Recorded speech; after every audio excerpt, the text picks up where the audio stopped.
Ketika menjadi ketua itu tanggung jawab pekerjaan-pekerjaan anggota yang tidak terselesaikan itu berarti merupakan sebuah tanggung jawab ketua. Masang gendera kok tidak terpasang itu berarti nanti yang masang harus ketua. Nah, harus seperti itu. Kalau nggak mampu seperti itu, kalau PJ Ansor Batang mau mendirikan gedung Ansor Batang memang betul. Saat ini kita sudah mengadakan pengadaan tanah itu sudah 3 kali. 3 kali itu kalau dirupiahkan itu kisaran 1 miliar itu nilai tanahnya. Nah,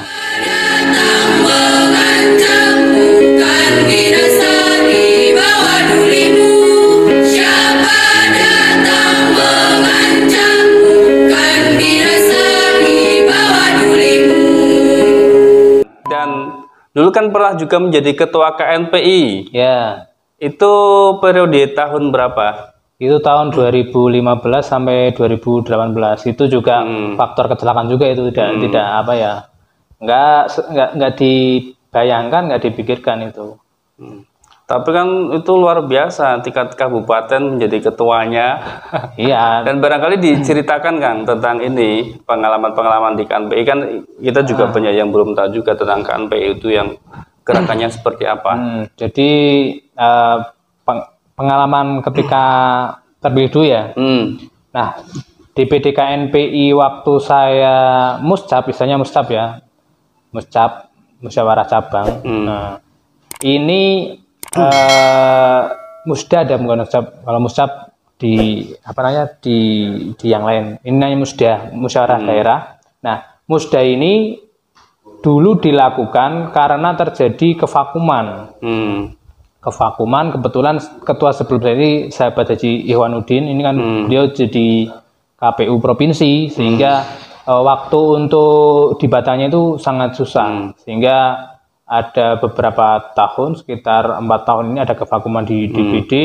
Nah, senior-senior di Batang ini yang di KNPI ini mengadakan musda karena dorongan dari apa namanya DPD provinsi, kemudian orang tokoh-tokoh yang lain untuk segera mengadakan musda KNPI yang waktu itu Undang-Undang Kemudahan itu membatasi bahwa usia maksimal ketua DPD KNPI itu adalah 28 tahun. Maksimal 28 tahun. Waktu berarti itu memang dipilih yang muda-muda ya? Iya, waktu itu waktu musdanya saya. Nah, sehingga pada apa namanya waktu itu yang usianya 20 di bawah 28 itu ada saya, ada Mas Mufid Miftahuddin. Sekarang beliaunya DPR Dapil 2. Nah, ada 2 yang dijadikan kandidat. Nah, kebetulan Mas Mufid itu berhalangan hadir atau mungkin nggak mau hadir lah.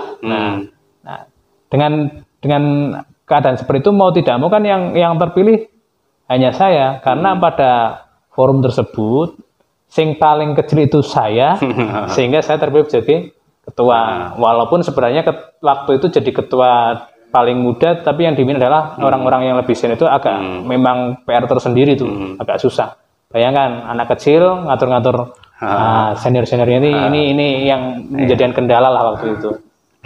Ya karena memang mereka kan menganggap bahwa Mas Wawan ini sudah punya pengalaman banyak dalam organisasi, dan ini barangkali juga kita ini penasaran karena pengalaman Anda begitu banyak dari mulai tingkat ranting, tingkat PAC sampai tingkat PC. Ini apa yang melatar belakangi atau gimana ya? Panjenengan itu dulu kecilnya seperti apa? Kecilnya seperti apa? Ada cerita pengalaman hidup yang membuat panjenengan ini kemudian akhirnya dianggap sebagai ahli lah gitu ya, ahlinya apa dalam bidang organisasi. Nah ini apa yang membuat itu bisa melekat dalam diri panjenengan? Enggak lah, kalau dibilang ahlinya organisasi saya pikir itu penilaian yang sepihak ya, dan terlalu membesar-besarkan saja. Nah, kalau ditanya soal pengalaman kecil, itu sebenarnya jauh dari organisasi saya ini. Kebetulan saya kecil ini dari sejak kelas 2 SD ini sudah ditinggal meninggal oleh bapak ya, bapak kebetulan meninggal waktu saya kelas 2 SD, waktu itu masih 6 tahun. Jadi saya itu masuk SD itu umur 5 tahun. Oh. Ya prematur sehingga teman-temannya ya udah besar-besar semua. Ya. Selama SD saya jadi tempat bulian.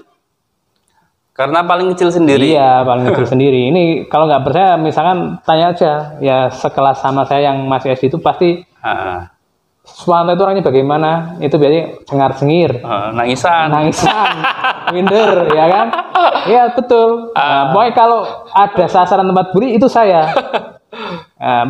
Karena mindernya saya itu paling kalau jalan itu sampai nempel di tembok seperti seperti laba-laba lah gitu ya.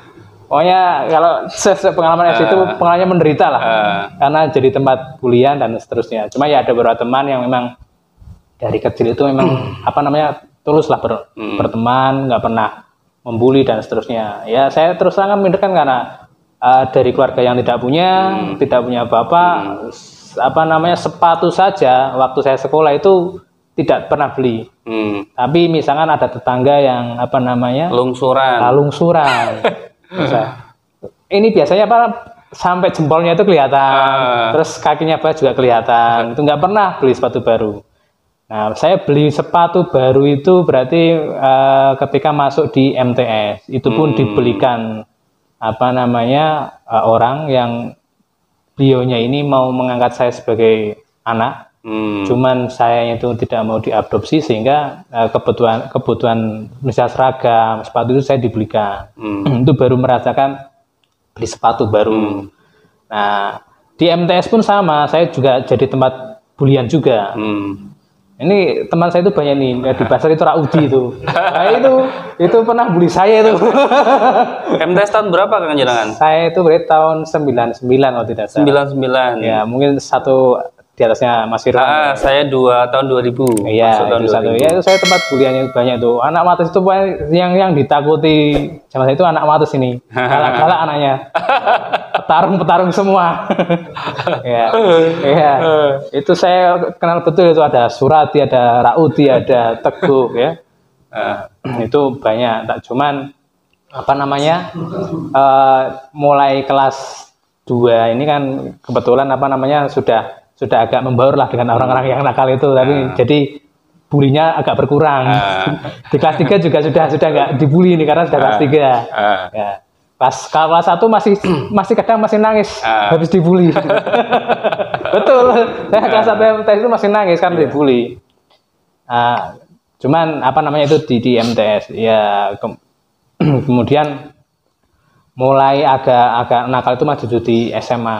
Ya mungkin pengalaman dari SD yang sering dibully, MTS yang dibully. Nakalnya seperti apa nih nakalnya? Kalau saya itu dulu justru SMA itu teman-temannya itu suka berkelahi, suka minum-minuman, sampai ada yang pengedar narkoba juga. Oh, ada yang begitu? Iya, di SMA. Dan saya berteman dengan mereka semua. Ya, ketika mereka mau mabuk-mabukan, ya mereka tahu lah, nggak pernah ngajak saya lah. Pasti tahu diri. Tapi ketika untuk kegiatan-kegiatan yang lain mereka ngajak gitu. Itu berarti dari sampai SMA. Jadi ini kapan nih mulai, padahal kan kecilnya begitu, minderan, nangisan. Nah, kok bisa kemudian memberanikan diri untuk menerima menjadi ketua itu? Mentalnya itu didapatkannya bagaimana? Di SMA itu kan saya hampir semua teman saya dekati semua ya, baik yang nakal maupun yang tidak nakal. Pernah juga dicalonkan sebagai ketua OSIS, walaupun kalah voting nggak jadi, ya kan. Tapi pengalaman organisasi yang paling banyak itu di SMA lah. SMA itu saya ikut pramuka ada Bantara, ada Laksana itu ikut. Kemudian PMR itu ikut KSR, pernah juga ikut lomba PMR yang tingkat provinsi di Pagelaran. Kemudian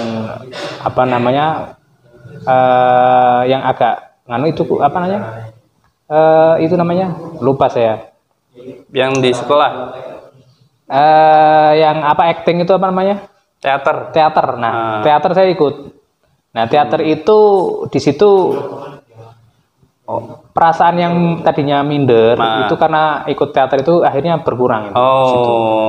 Ya itu pengalaman soal keminderan itu di teater lah saya pikir. Tapi soal pengalaman organisasi, soal kepemimpinan itu lebih di pramuka. Nah, konferensi ini kan hampir, konferensi tingkat cabang, hampir dan itu bulan apa Kang? September. Selesai September. Nah, jadi harapan kita sebelum nanti Mas Kaji Yusuf itu purna, harapan kita bisa ngobrol-ngobrol bareng Mas Kaji Yusuf. Ini kan panjenengan orang yang dekat dengan beliau, barangkali nanti bisa menghubungkan. Oke, siap. Oke, nanti insya Allah ya, nanti kalau perlu video ini disampaikan ke beliau supaya bisa menonton. Oke, siap. Nah, kemudian yang terakhir di rencana ke depan, next apa? Rencana ke depan, saya sebenarnya nggak punya rencana apapun, karena ya tinggal ngalir aja, ikutin apa yang sudah digariskan untuk kita, sudah punya skenario masing-masing.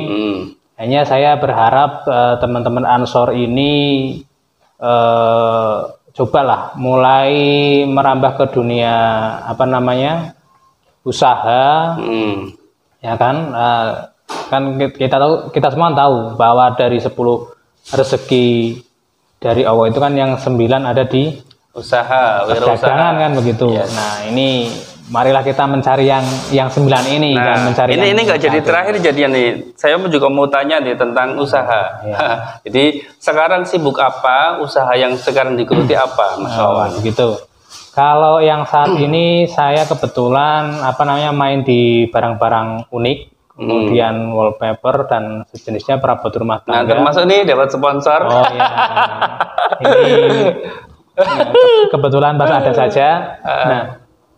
Nah, di sini kan gini, sebenarnya awal terjun ini istri ya, yang mulai istri, saya hanya support saja, dalam artian ketika rugi, saya yang ganti rugi, ketika ada yang rusak, saya ganti yang rusak, begitu. Nah, akan tetapi awal COVID 2020 awal itu, kebetulan saya sakit asam lambung, tapi salah diagnosa.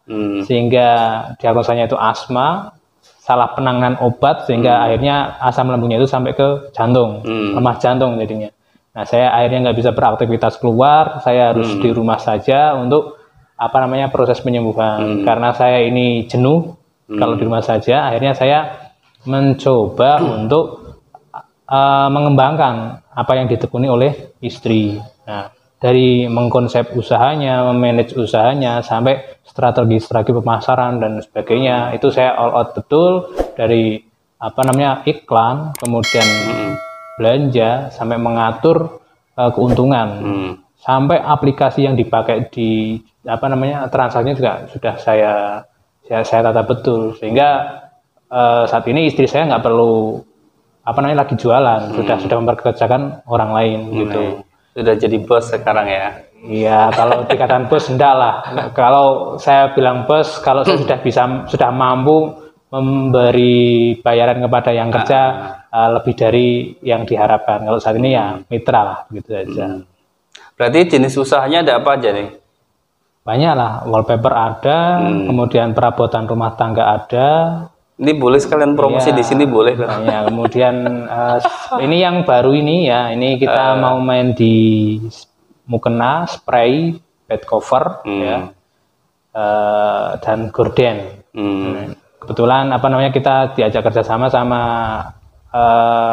pabriknya langsung, sehingga harganya pasti murah karena dari pabriknya gitu. Apalagi kan ini sudah mendekati Ramadan dan juga mau Lebaran. Ini kan pasti kebutuhan akan pakaian, gorden dan sebagainya semakin meningkat. Jadi itu sebetulnya momen-momen seperti ini bisa dimanfaatkan oleh sahabat-sahabat Ansor sebetulnya ya. Ya betul. Jadi tantangan buat sahabat-sahabat Ansor itu adalah paling awal itu adalah males untuk melakukan hal iklannya paling awal. Jadi Pak melakukan iklannya izin karo koncone, mau iklan nek dibully kancane. Nah ini ada ketakutan itu dihilangkan saja. Yang penting cuek saja, share saja, baik di beranda, memanfaatkan media sosial untuk jualan gitu ya. Jualannya tuh boleh apa saja, nggak masalah. Kita punya apa? Kita punyanya pisang, jual pisang. Punyanya keripik, jual keripik. Punyanya apa namanya? Buat rak bunga.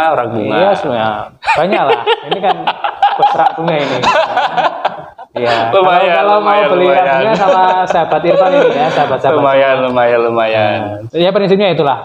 Sahabat-sahabat nggak usah kemudian berharap sebagai menjadi PNS, jadi pegawai dan seterusnya itu tidak. Saya malah cenderung mendorong sahabat-sahabat semua ya di Ansor Wonotunggal, Ansor Kabupaten Batang, sahabat-sahabat Ansor untuk mari berwirausaha.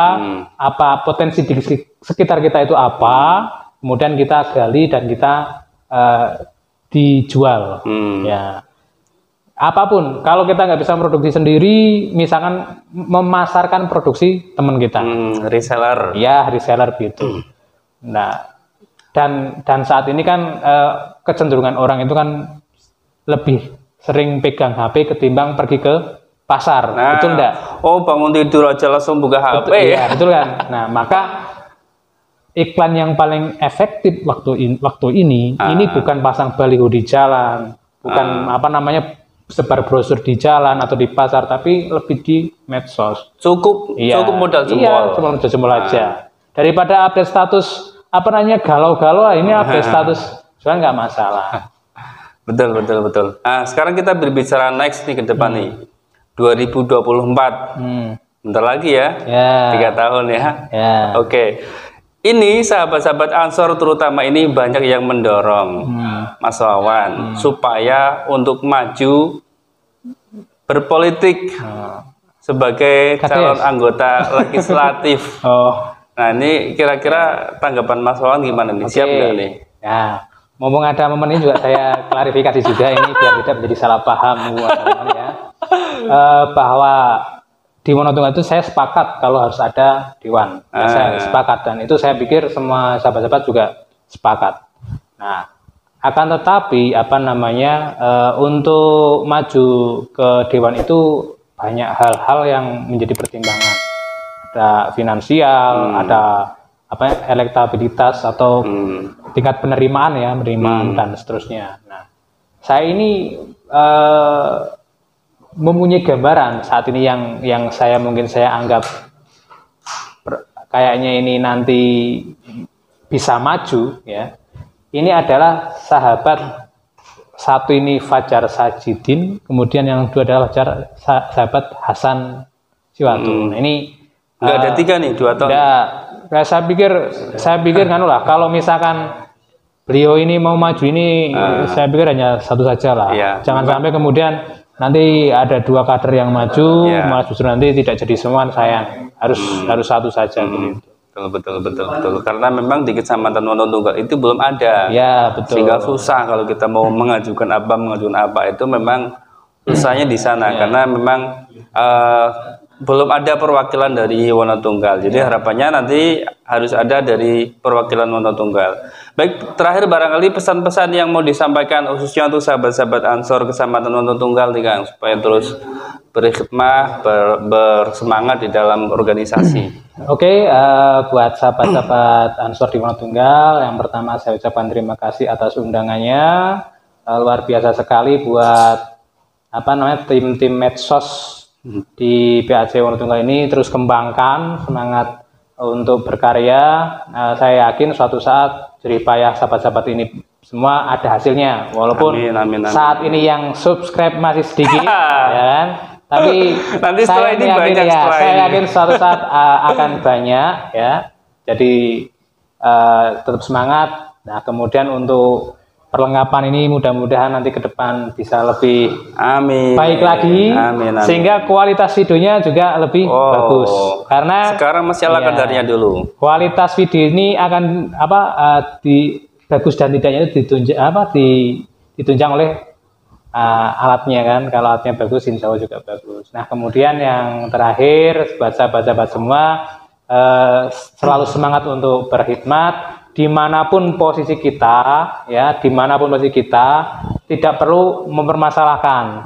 Akan tetapi, mari jalani dengan maksimal posisi kita sebagai apa. Kalau kita sebagai sekretaris, maka jadilah sekretaris yang baik. Kalau misalnya jadi banser, jadilah banser yang baik. Kalau jadi departemen infokom, jadilah departemen infokom yang baik. Insya Allah kalau orang sudah fokus dengan posisinya masing-masing, organisasi tersebut bisa besar, bisa maju, dan bisa berdaya saing. Baik. Oke, baik. Terima kasih Mas Wawan sudah meluangkan waktu untuk kita dan saya kira kalau disimpulkan terlalu banyak karena memang kita bisa mengambil banyak manfaat dari yang tadi disampaikan oleh Mas Wawan. Ya. Terima kasih. Sampai jumpa pada podcast yang sebelumnya. Sebelumnya ada kenangan dulu. Oh, apa ini?